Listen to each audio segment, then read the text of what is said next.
Wal khamru ma khamarul aql.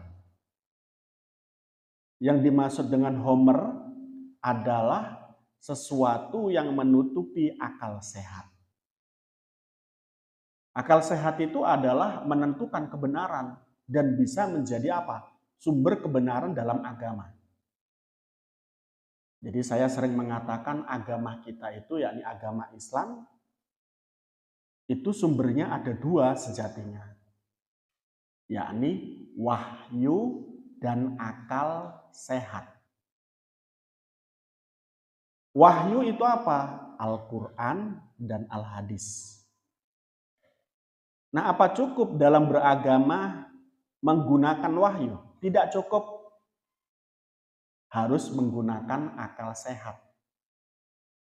Nah, kok bisa? Wahyu itu sangat terbatas.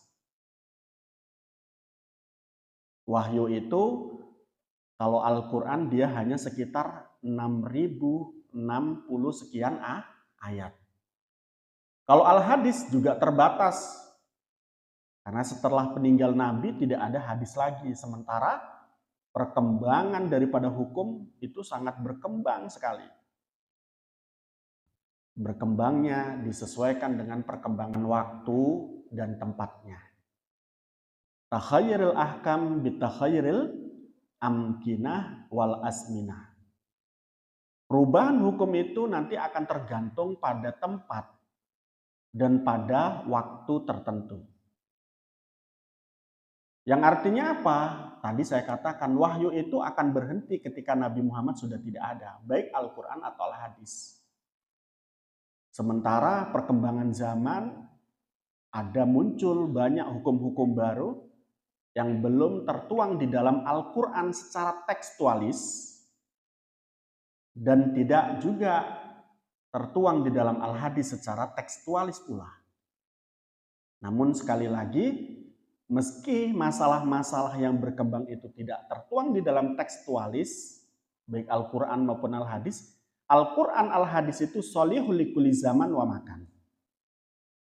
Al-Quran dan Al-Hadis itu sudah bisa menjawab segala permasalahan dari zaman Nabi Adam sampai kemudian di hari kiamat. Kapan itu bisa menjawabnya? Ya pakai akal itu tadi, dengan cara menafsirkan. Di dalam metodologi hukum, para imam madhab mengajarkan ada istihsan. Menganggap baik perbuatan manusia. Ada syaddud dari'ah. Mencegah sesuatu yang boleh, yang nanti ketika dikerjakan menjadi haram. Ada maslahah mursalah. Ada kias. Metodologi inilah yang nanti akan bisa menjawab permasalahan-permasalahan melalui ijtihadnya seseorang mujtahid dari Al-Quran dan Al-Hadis.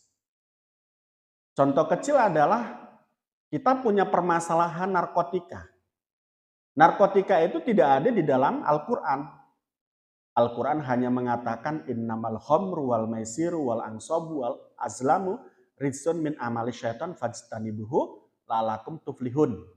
Ada Al-Quran yang menyebutkan khamr. Hadis juga ada mengatakan bahwa kullu khamrin muskirin wa kullu muskirin haramun. Setiap khamr memabukkan dan setiap memabukkan itu haram. Namun tidak ada di sana dijelaskan tentang apa? Narkotika. Ya. Innama narkotika haramun gitu. Sesungguhnya narkotika haram. Nah, enggak ada. Tidak ada kecobong, tidak ada bunga trompet. Tidak ada apa yang memabukkan saat ini. Ya, seperti ganja tidak ada di dalam Al-Quran Al-Hadis. Kokain dan lain sebagainya tidak ada di dalam Al-Quran dan Al-Hadis. Namun Al-Hadis dan Al-Quran sudah menjawab. Innamal khamru wal maisiru wal ansabu rijsun min amali syaitan. Kemudian kullu khamrin muskirin wa kullu muskirin haramun. Hadis mengatakan itu. Maka tinggal mengkiaskan saja dengan metodologi kias, metodologi istimbat atau ijtihad dalam mengupayakan hukum yang baru ada yang tidak disebutkan dalam Al-Quran. Itu namanya Al-Quran Sholihul Likulli Zaman wa Makan. Nah, pakai apa berarti? Pakai akal sehat. Andai kata tidak ada akal sehat, maka satu keniscayaan Al-Quran itu tidak bisa menjawab permasalahan. Maka Allah di dalam Al-Quran itu seolah-olah Allah mengatakan saya cukup memberikan Al-Quran, saya cukup memberikan Al-Hadis. Nanti kamu tinggal kembangkan dengan akal kamu. Dengan Allah mengatakan afala tadabbarun Al-Quran, afala ta'qilun, afala tadakkarun. Itu akal sehat yang diberi otoritas oleh Allah untuk menentukan hukum, untuk menentukan kebaikan manusia. Itu akal sehat. Jadi Allah memberikan otoritas akal sehat kepada kita agar kita bisa menjawab permasalahan kita, agar kita bisa membentuk kebaikan kita, kemaslahatan kita. Dengan tuntunan Al-Quran, Al-Hadis. Kata Nabi, taraktu fikum say'ani. Setelah saya meninggal, itu saya meninggalkan dua hal. Ketika kamu berpegang teguh terhadap dua hal ini, maka kamu akan selamat. Apa dua hal itu? Kitabullahi wa sunnati. Kitabnya Allah Al-Quran dan sunnah Rasulullah. Jadi kalau sesuatu tidak ada di dalam Al-Quran, bukan Al-Quran tidak menjawab. Tapi otak kita yang bodoh. Karena apa? Semuanya secara substantif itu terjawab oleh Al-Quran dengan metodologi kias dan nanti istihsan, syadud dari'ah dan lain sebagainya. Bisa kita jawab. Nah, tentunya dengan ilmu, akal sehat itu tidak cukup dengan akal sehat saja, tetapi dengan keilmuan. Maka Allah mewajibkan kepada kita untuk mencari ilmu. Jadi akal sehat itu ditompang dengan keilmuan, maka akan mendapatkan suatu kebenaran.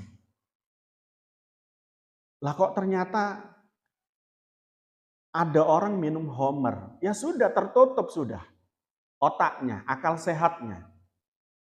Tidak dapat memikirkan mana yang baik, mana yang buruk. Itu sudah pasti. Jadi orang yang mengkonsumsi narkotika, mengkonsumsi minum-minuman keras, itu tertutup otaknya untuk membedakan mana yang baik, mana yang buruk. Kecuali Allah memberi hidayah kepadanya. Tapi kan sedikit orang yang diberi hidayah oleh Allah dari melakukannya mereka satu kemaksiatan. Sedikit. Hanya orang-orang yang disayang oleh Allah. Hanya orang-orang yang melakukan sebab untuk diberikan hidayah oleh Allah kepadanya. Nah, oleh karena itu jangan kemudian menutup akal sehat kita dengan mengkonsumsi sesuatu yang dilarang oleh ajaran agama kita. Ya, walaupun sedikit, walaupun gak mabuk katamu. Ya. Narkotika, minum-minuman keras, itu adalah hal candu. Kalau sudah nyicipi sedikit, nanti pasti kecanduan. Nah, kalau sudah kecanduan, susah untuk berhenti. Kemadorotannya pun besar sekali, selain nanti akan menjadi malas ngapa-ngapain, termasuk ibadah, kerja, termasuk juga melakukan kebaikan, semua jadi malas. Seolah kita seperti binatang gitu. Ada tapi tidak bermanfaat. Itu binatang. Kalau binatang manfaat ya, adanya ya. Contohnya kambing itu bermanfaat enggak? Hah? Sapi bermanfaat tidak? Hewan, monyet, babi bermanfaat tidak? Bermanfaat. Sebagai satu bentuk keseimbangan kehidupan kita di dunia.